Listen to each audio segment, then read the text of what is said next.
अस्सलामु अलैकुम वरहमतुल्लाहि वबरकातुह।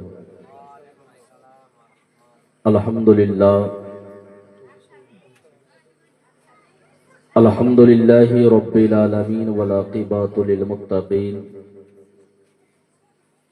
वस्सलातु वस्सलामु अला सय्यिदिल अंबियाइ वल मुरसलीन। अम्मा बाद फ़अऊज़ु बिल्लाहि मिनश शैतानिर रजीम। बिस्मिल्लाहिर रहमानिर रहीम। मुहम्मदुर रसूलुल्लाह आमन्तु बिल्लाह सदक़ल्लाहुल मौलानाल अज़ीम व सदक़ा रसूलुहुन नबियुल अमीनुल करीम व नहनु अला ज़ालिका लमिनश शाहिदीन वस्साकिरीन वल्हम्दुलिल्लाहि रब्बिल आलमीन। इन्नल्लाहा व मलाइकतहु युसल्लूना अलन नबी या अय्युहल्लज़ीना आमनू सल्लु अलैहि व सल्लिमू तस्लीमा। अल्लाहुम्मा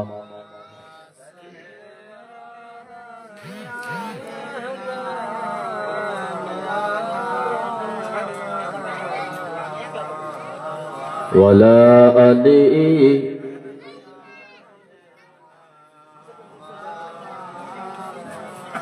सल्लो अला मुहम्मदीन।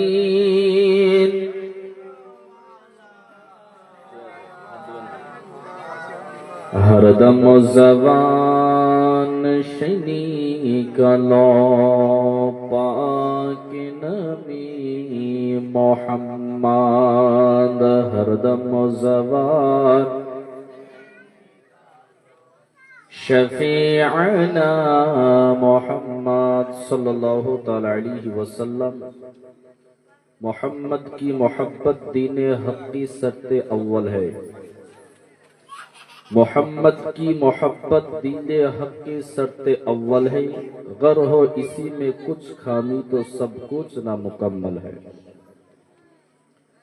रहमत रसूल पाक की हर साई पर आम है।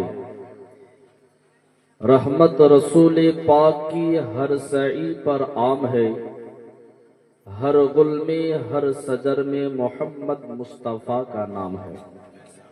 समस्त प्रशंसा महान रब्बुल आलमीनेर जन्य।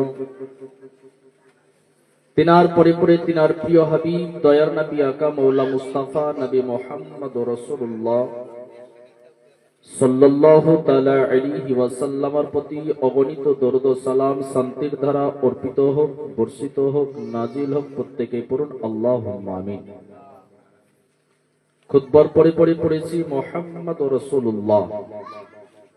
এর বাংলা অর্থ হচ্ছে যে মুহাম্মদ মুস্তাফা আল্লাহর রাসূল। জোরে বলেন সুবহানাল্লাহ। আর একটু মহব্বতে বলেন সুবহানাল্লাহ। শুরুতেই যদি এরকম কিপটামু করে সিন্নি দেওয়ার সময় তখন আমরাও কিপটামু করব। বিরাদারান ইসলাম, আজকের এই সভার প্রধান বক্তা পশ্চিম বাংলা তথা আসাম, বিহার, ঝাড়খণ্ড বিখ্যাত বক্তা হযরতুল আল্লামা মৌলানা জামিল রাজা জামালি। কেবলমাত্রই তিনি এসে উপস্থিত হয়েছেন। ইনশাআল্লাহ সময় মতো তিনার মূল্যবান আলোচনা শুনতে পাবেন। আপনাদের সম্মুখে হাজির যখন হয়েছি, দু একটি কথা নবীর মোহাব্বতের উপরে আলোচনা করে ইনশাআল্লাহ বক্তব্যের সমাপ্তি ঘটাবো।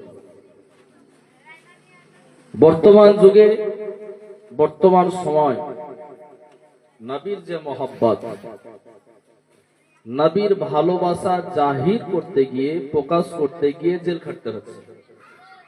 ভুল বলছি? নবীর মোহাব্বত প্রকাশ করতে গিয়ে জেলে যেতে হচ্ছে। এর চাইতে আনন্দ আর কিসে আছে? মানুষ ভাইয়ে ভাইয়ে বাপের জায়গা জমি নিয়ে ফাটাফাটি করে জেল খাটে। বাপ বেটাতে মার্ডার করা করে নিয়ে জেল খাটে। হ্যাঁ, বিভিন্ন রকমের কেসে মানুষ জেল খাটে। ওই জেল খাটা আলাদা, আর আমার দয়ার নবী মুস্তাফার নামে আই লাভ মোহাম্মদ বলাতে জেল খাটার স্বাদ হচ্ছে আলাদা। এইরকম মোহাব্বতের জেলের আসামি খুব কমই পাওয়া যায়। বিরাদারান ইসলাম, আমার নবীর মোহাব্বত দুনিয়ার মানুষ প্রকাশ করতে গিয়ে, এই বাচ্চা এলাকার নিজের বাচ্চা একটু ধরে নেন, বাবু বসো, বুঝছো, ওরকম করতে হয় না, লাফালাফি করতে হয় না, চুপচাপ বসে থাকো। নবীর মোহাব্বত আমরা প্রকাশ করতে গিয়ে আপনি গোটা দুনিয়ার মানুষকে আই লাভ ইউ বলেন আর আই লাভ ইউ টু বলেন, কোনো ক্ষতি নাই। আর আমার নবীর নামে আই লাভ মোহাম্মদ বলাতে আপনাকে জেলে যেতে হচ্ছে।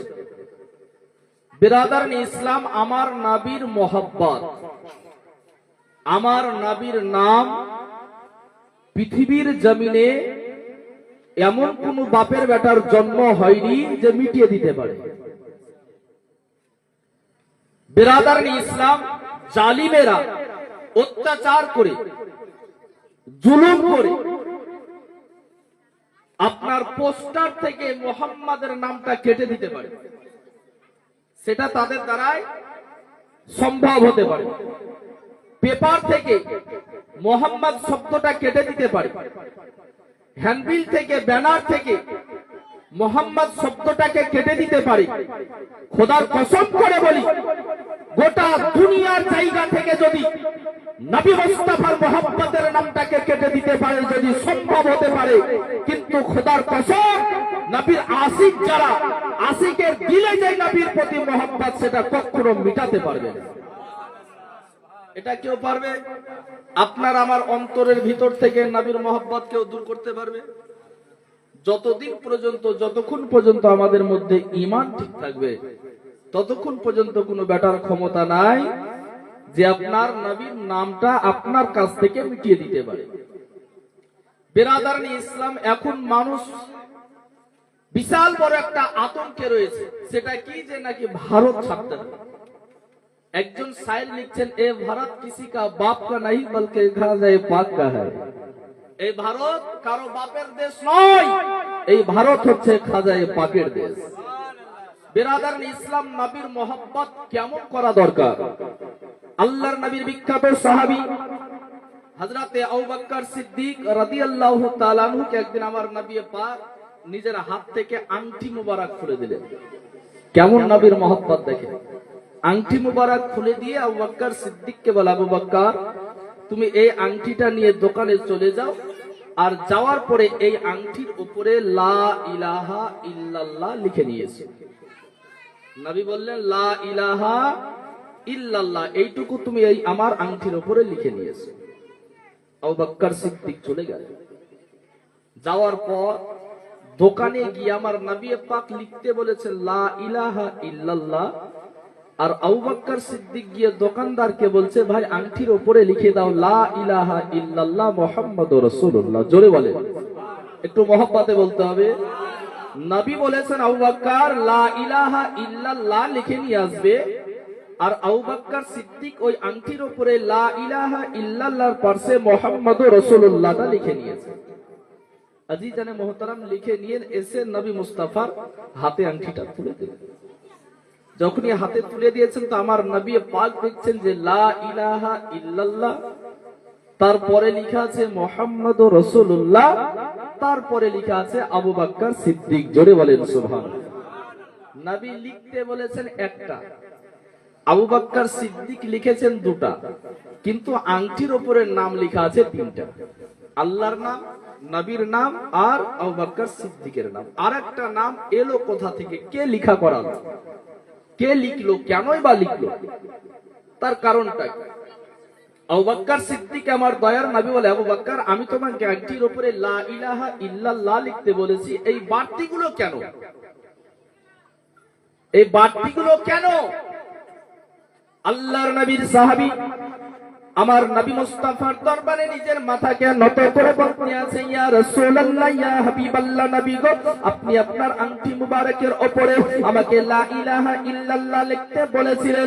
আমি এই আংটিটা নিয়ে দোকানের দিকে যখন চলতেছিলাম গো নবী, আমি আবু বকর আমার কলেজাতে যেন আঘাত পাচ্ছিল। আমি আবু বকর বড় চিন্তিত হয়ে গিয়েছিলাম গো নবী। আমি আবু বকর অনেক চিন্তা ভাবনা করে দেখলাম যে যেই জায়গাতে মহান আল্লাহ রব্বে কায়নাতের নামটা লেখা থাকবে, ওই জায়গাতে আল্লাহর নামের পরে আমার নবী মুস্তাফার নামটা থাকবে না। এটা আমি আবু বকর সহ্য করতে পারবো না, এটা আমি আবু বকর মেনে নিতে পারবো না গো নবী।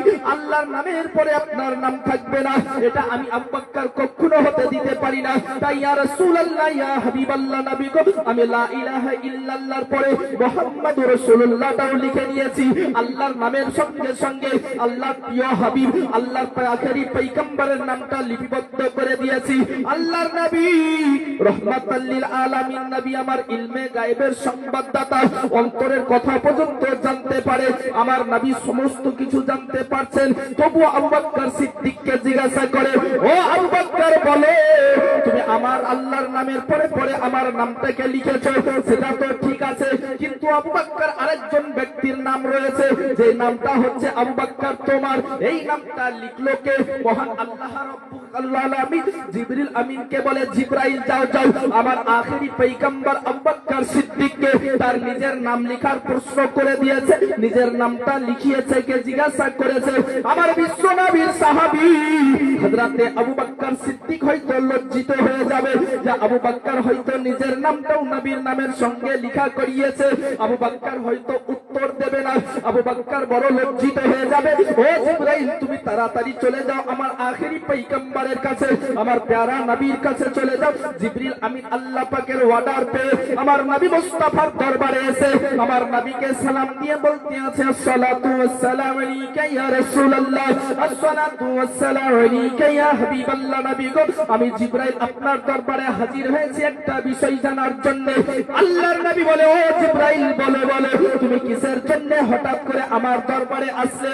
আল্লাহর পয়গম্বরকে জিবরিল আমিন বলতে আছে, ওগো পয়গম্বর, মহান আল্লাহ রব্বে কায়নাতের অর্ডারে আপনার দরবারে এসেছি।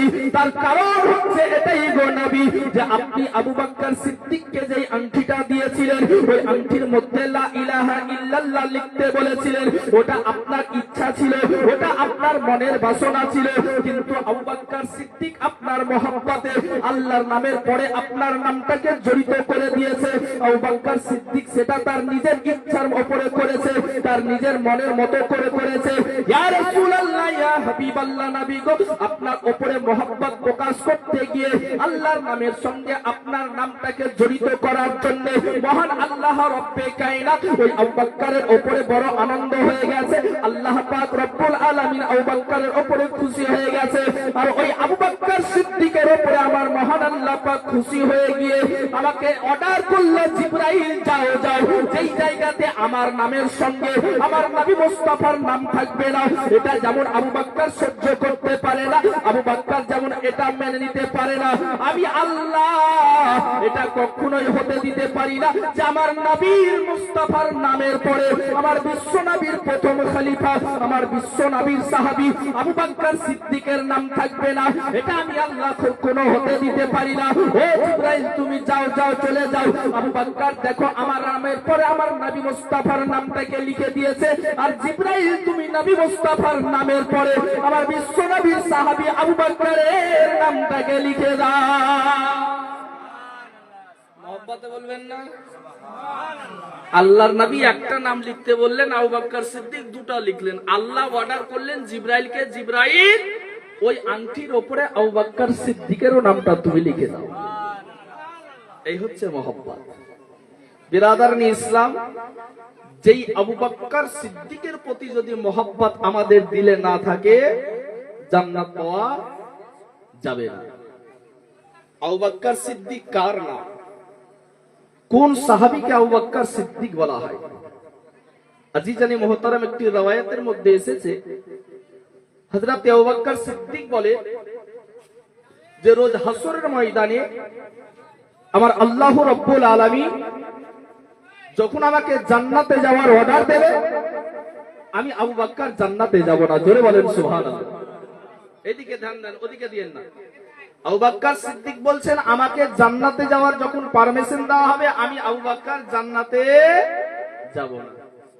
ওই রকম মানুষ পাওয়া যাবে গো যে জান্নাতে যাওয়ার অর্ডার হয়ে গেছে তবুও জান্নাতে যেতে চাইবে না। আল্লাহর নবীর সাহাবী আবু বকর সিদ্দিককে জিজ্ঞাসা করেন, ও বিশ্ব নবীর খলিফা বলুন বলুন আপনি কিসের জন্য জান্নাতে যাবেন না, কি কারণে আপনি জান্নাতে যাবেন না? বিশ্ব নবীর সাহাবী আবু বকর সিদ্দিক রাদিয়াল্লাহু তাআলা আনহু দুনিয়ার মানুষকে বলতে আছে, ও দুনিয়ার মুসলমান তোমরা শুনে নাও জেনে নাও, আমি আবু বকর সিদ্দিক এই কারণেই জান্নাতে যাব না, আমি আবু বকর অতক্ষণ পর্যন্ত জান্নাতে যাব না, আমি আবু বকর হাসরের ময়দানে আল্লাহ পাকের নিকটে সুপারিশ করব, রব্বুল আলামিন আমি আবু বকর অতক্ষণ পর্যন্ত জান্নাতে যাব না যতক্ষণ পর্যন্ত উম্মতে মুহাম্মাদীর মধ্যে থেকে যারা দুনিয়ার জমিনে আমার প্রতি মহব্বত করেছে, যারা পৃথিবীর বুকে আমার সঙ্গে ভালোবাসা রেখেছে, তাদেরকে যতক্ষণ পর্যন্ত আপনি ক্ষমা না করে জান্নাতে যতক্ষণ পর্যন্ত দেবেন না ততক্ষণ পর্যন্ত আমি আবু বকর যেন জান্নাতে যাব না। যারা দুনিয়াতে আমার সঙ্গে মহব্বত করেছে এদেরকে যতক্ষণ আপনি জান্নাতে না দেবেন আমি আবু বকর ততক্ষণ জান্নাতে যাব না। বিরাদারনি ইসলাম, আবু বকর সিদ্দিকের প্রতি মহব্বত না থাকলে জান্নাতে যাওয়া মুশকিল, এই কথা আমার দয়ার নবী মুস্তাফা নিজেই বলেছে। তো জোরে বলবেন না? ভয় লাগছে? বিরাদারনি ইসলাম, আমাদের অনেক দুর্বলতা আছে, আমাদের মধ্যে অনেক দুর্বলতা আছে। এখন যদি কোনো পার্টির মিছিল হয় তাহলে ইনকিলাব জিন্দাবাদ জিন্দাবাদ করতে করতে বলছে শরীর থেকে মাথা ভার, হ্যাঁ, তখন গলা তলা সব ফেটে একাকার। আর জালসা মিলাদে সুবহানাল্লাহ আলহামদুলিল্লাহ থেকে আগের হয়। মসজিদে মুসল্লিরা দরুদ শরীফ এমন করে দরুদ শরীফ পড়ছে যে নিজের আওয়াজ নিজের কানে পর্যন্ত পৌঁছায়। তাহলে এটা আমাদের দুর্বলতা নয়, এটা আমাদের কমজোরি নয়। যেই নবীর মহব্বতের দরুদ পড়বেন, আল্লাহ রাসূল বলেছেন দুনিয়ার বুকে যে যত বেশি বেশি করে আমার উপরে দরুদ পড়বে রোজ হাসরের ময়দানে আমার ওই উম্মত তত আমার কাছাকাছি থাকবে। বিরাদারনি ইসলাম, আল্লাহ রাসূল বলেছেন যে আবু বকরের প্রতি মহব্বত ছাড়া জান্নাত যাওয়া যাবে না। একটি রওয়ায়াতের মধ্যে এসেছে যে একদিন হযরত আবু বকর সিদ্দিক রাদিয়াল্লাহু তাআলা আনহু রাস্তা দিয়ে চলে যাচ্ছে। রাস্তা দিয়ে যেতে যেতে যেতে যেতে শেরে খুদা, মুশকিলে কুসা, হায়দারে কাররার, ফতেহ খাইবার হযরত আলী রাদিয়াল্লাহু তাআলা আনহুর সঙ্গে সাক্ষাৎ। হযরতে আলীর সঙ্গে দেখা, সালাম কালাম হলো, কথাবার্তা বলতে বলতে আবু বকর সিদ্দিক হযরতে আলীকে দেখছেন আর মুস্কুরাচ্ছেন, দেখছেন আর হাসছেন। এক বন্ধুর সঙ্গে আরেক বন্ধুর যখন দেখা সাক্ষাৎ হয় একটু আনন্দটা পাওয়া যায়। তো হযরতে আলীকে আবু বকর সিদ্দিক দেখছেন আর তিনি হাসছেন। হযরতে আলী মনে মনে চিন্তা করছেন, ওগো রব্বুল আলামিন, হযরতে আবু বকর সিদ্দিক আজকে আমাকে দেখে মুস্কুরাচ্ছেন কেন, হাসছেন কেন? আল্লাহর নবীর সাহাবী হযরতে আলী মুর্তাজা আবু বকর সিদ্দিককে জিজ্ঞাসা করেন, ওগো আমার বিশ্ব নবীর খলিফা, ওগো আমার বিশ্ব নবীর সাহাবী হুজুর, আপনি দয়া করে একটুকু বলুন আজকে আপনি হঠাৎ করে আমাকে দেখে এইভাবে মুস্কুরাচ্ছেন তার কারণটা কি? আপনি আমাকে দেখে হাসতে আছেন তার কারণটা কি? হযরতে আবু বকর সিদ্দিক রাদিয়াল্লাহু তাআলা আনহু আবু বকর সিদ্দিক বলতে আছেন, ও ভাই আলী শোনো শোনো, এই কারণে আজকে তোমাকে দেখে আমি মুস্কুরাতে আছি যে আজকে তোমাকে দেখে আমার বিশ্ব নবীর একটা কথা মনে পড়ে গেছে। হযরতে আলী জিজ্ঞাসা করে, হুজুর গো, আমার নবী কি বলেছেন আপনাকে? ওই কথাটা কি আমি আলী জানতে পারি না? ওই কথাটা কি আমি শুনতে পারি না? আবু বকর সিদ্দিক বলে, ভাই আলী অবশ্যই তুমি জানতে পারো, অবশ্যই আমি তোমাকে জানাতে চাই। হযরতে আলী বলে, হুজুর গো, যখন জানার অধিকার আছে তা আর দেরি কিসের? আপনি তাড়াতাড়ি একটুকু বলুন না কি এমন নবী কথা আপনাকে বলেছে যেই কথাটা শুনে আপনি আমাকে দেখে হাসতে আছেন? হযরতে আবু বকর সিদ্দিক বলতে আছে, আলী গো শোনো শোনো, আমার বিশ্ব নবী আকা মাওলা মুস্তাফা রাহমাতাল লিল আলামিন বলেছেন, ও আবু বকর শুনে নাও, শুনে নাও, রোজ হাসরের ময়দানে জান্নাতীদেরকে জান্নাতের টিকিট হযরতে শেরে খোদা আলী ইল মুর্তাজা বিতরণ করবেন। এক কথায় রোজ হাসরের ময়দানে হযরতে আলী যাদের হাতে জান্নাতের টিকিট ধরাবেন, একমাত্র তারাই হবে জান্নাতি। রোজ হাসরের ময়দানে হযরতে আলী যাদের হাতে জান্নাতের টিকিট দেবেন, তারাই হবে জান্নাতি। আচ্ছা, টিকিট কাকে দিবে? মাতালকে, গাঁজাখোরকে, সুদখোর, জেনাখোর, মুরগিচোর, ধানচোর, এদেরকে দিবে? বেনামাজি? জি না, চান্স নাই, একবার নট অ্যালাউ। চান্স পাবে কারা? যারা পরহেজগার, মুত্তাকি, নামাজি, ঈমানদার, রোজাদার, যারা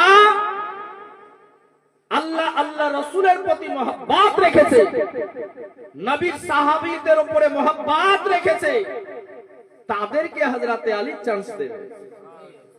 হযরতে আলী যখন এই কথা শুনলেন, শোনার পর হযরতে আলী রাদিয়াল্লাহু তাআলা আনহু আবু বকর সিদ্দিককে বলে, হুজুর গো, আপনি এই কথাটা যখন প্রকাশ করে দিলেন, আপনাকে যখন আমার নবী দয়ার নবী মুস্তাফা বলেছেন যে হযরতে আলী যাদেরকে জান্নাতের টিকিট ধরাবে, একমাত্র তারাই জান্নাতে যাবে, কিন্তু হুজুর আপনিও এটা শুনে নিন, আল্লাহর আখেরি পয়গম্বর আমাকে এই খবরটা দিয়েছেন, আল্লাহর নবী আমাকে এই কথাটা বলেছেন। হযরতে আলী বলতে আছে, হুজুর গো, আল্লাহর নবী আকা মাওলা মুস্তাফা আমাকে বলেছেন, ও আলী শোনো শোনো, তোমাকে দায়িত্ব দেওয়া হবে জান্নাতের টিকিট বিতরণ করার জন্য, কিন্তু আলী গো, তুমি সবার হাতে জান্নাতের টিকিট বিতরণ করবে না, তুমি যাচাই বাছাই করে জান্নাতের টিকিট বিতরণ করবে, মদ মাতালের হাতে বিতরণ করবে না, এমনকি যারা নামাজ পড়ে তাদেরকেও দেবে না, যারা পবিত্র রমজান মাসে রোজা রাখে তাদেরকেও দেবে না, যারা হজ করে তাদেরকেও দেবে না, যারা যাকাত দেয় তাদেরকেও দেবে না, কোনো আলেম ওলামাকে দেখে দেবে না। আল্লাহর নবী সাহাবী হযরতে আলী বলেন, ইয়া রাসূলুল্লাহ, ইয়া হাবিবাল্লাহ নবী গো, তাহলে আমি নামাজিকে দেব না, রোজাদারদেরকে দেব না, হাজী গাজীকে দেব না, আলেম ওলামাকে দেব না, হাফিজ কারীকে দেব না, কোনো নামাজি পরহেজগারকে দেব না, তো দেব কাকে গো নবী? আপনি একটুকু বলে দিন। আমার বিশ্ব নবী আকা মাওলা মুস্তাফা উম্মতের দরদি নবী আমার হযরতে আলীকে বলতে আছেন, ও আলী শোনো শোনো, তুমি তাদের হাতেই জান্নাতের টিকিট ধরাবে যাদের অন্তরের মধ্যে আমার সাহাবী হযরতে আবু বকরের প্রতি মহব্বত থাকবে। আলী, তুমি নামাজিকে নয়, রোজাদারকে নয়, হাজীকে নয়, গাজীকে নয়, মৌলভীকে নয়, মুফতিকে নয়, কাকে দেবে? যার দিলে আবু বকর সিদ্দিকের প্রতি মহব্বত থাকবে। জোরে বলে, যার দিলে আবু বকর সিদ্দিকের প্রতি মহব্বত থাকবে, একমাত্র তাকেই তুমি জান্নাতের টিকিট দেবে। আমরা সুন্নি জামাতের মানুষ নবীকেও মহব্বত করি, নবীর সমস্ত সাহাবীকেও মহব্বত করি, নবীর আহলে বায়াতকেও মহব্বত। বিরাদার ইসলাম, আবু বকর সিদ্দিক কোন ব্যক্তির নাম? সময় আমার শেষের দিকে, বুঝতে পারছি। সংক্ষেপে আরেকটু পরিচয় করিয়ে, আমার নবী মুস্তাফার যখন আমার নবী পাক দুনিয়া থেকে পর্দা নিলেন, পর্দা নেওয়ার পর একদিন হঠাৎ করে আবু বকর সিদ্দিক উম্মুল মুমিনিন হযরতে মা আয়েশা সিদ্দিকা রাদিয়াল্লাহু তাআলা আনহাকে বলেন, বেটি আয়েশা, আবু বকর সিদ্দিকের বেটি হচ্ছেন মা আয়েশা, আমার বিশ্ব নবীর বিবি। বলে, বেটি আয়েশা, আমি তো এখনকার বর্তমানের আমিরুল মুমিনিন, এখন আমার হাতেই সব। আমার নবী যেইভাবে চালিয়েছেন, আমি আবু বকর চেষ্টা করছি ওইভাবে চালানো। কিন্তু বেটি, তোমার কি জানা মতে এটুকু বলতে পারবে যে এমন কোন কাজ যেটা আমার নবী করেছেন আমি করতে পারি না? এরকম কোন কাজ তোমার জানা আছে? মা আয়েশা সিদ্দিকা বলেন, আব্বা, আমার দয়ার নবী যা করেছেন, যেভাবে করেছেন আপনি ওইভাবেই চালাচ্ছেন, অসুবিধা নাই। কিন্তু আব্বা গো, আপনাকে একটা কথা বলতে চাই, সপ্তাহে একদিন করে আমার দয়ার নবী রহমাতুল লিল আলামিন নবী আমার বাড়িতে হালুয়া তৈরি করে নিয়ে এই দেখেন এই রাস্তা দিয়ে চলে যেত। অনেক লম্বা ঘটনা, হুজুর চলে এসছে মানে এবার শেষ করতে হবে, অনেক লম্বা ঘটনা। যে বাড়িতে হালুয়া তৈরি করে সপ্তাহে একদিন দেখেন এই রাস্তা দিয়ে চলে যেত। কোথায় যেতেন আমি বলতে পারছি না। বিরাদার ইসলাম, আবু বকর সিদ্দিক মা আয়েশা সিদ্দিকাকে বলে, বেটি যাও তুমি হালুয়া তৈরি করো। কেমন নবীর মহব্বত! হালুয়া তৈরি করা, হালুয়া তৈরি করে নিয়ে যেই রাস্তা দিয়ে আমার নবী যেতেন ওই রাস্তা দিয়ে চলতে আরম্ভ করলেন। একটু জোরে বলেন, সবাই বলেন না। এবার ভাবছি একটা সিস্টেম নতুন চালু করব, যারা জোরে সুবহানাল্লাহ বলবে ওদেরকে 2 প্যাকেট, আর যারা আস্তে বলবে তাদেরকে হাফ প্যাকেট। ওই সিন নিতেই সোজা হবে, সব বুঝতে পারা যাচ্ছে।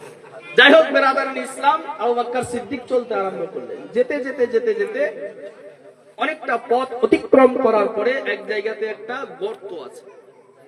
ওই গর্তের ভিতরে একজন মানুষ বসে আছে। একজন মানুষ ওই গর্তের মধ্যে আছে। এত দুর্বল, এত কমজোরি, চলাফেরা করতে পারে না, উঠে দাঁড়াতে পারে না, খাবার খেতে পারে না, এতটাই কমজোরি, এতটাই দুর্বল। ওই ব্যক্তি নিজেই বলতে আছে, কেউ যদি আমার শরীরে স্পর্শ করে তো আমি ব্যথা বুঝতে পারি, এতটাই দুর্বল।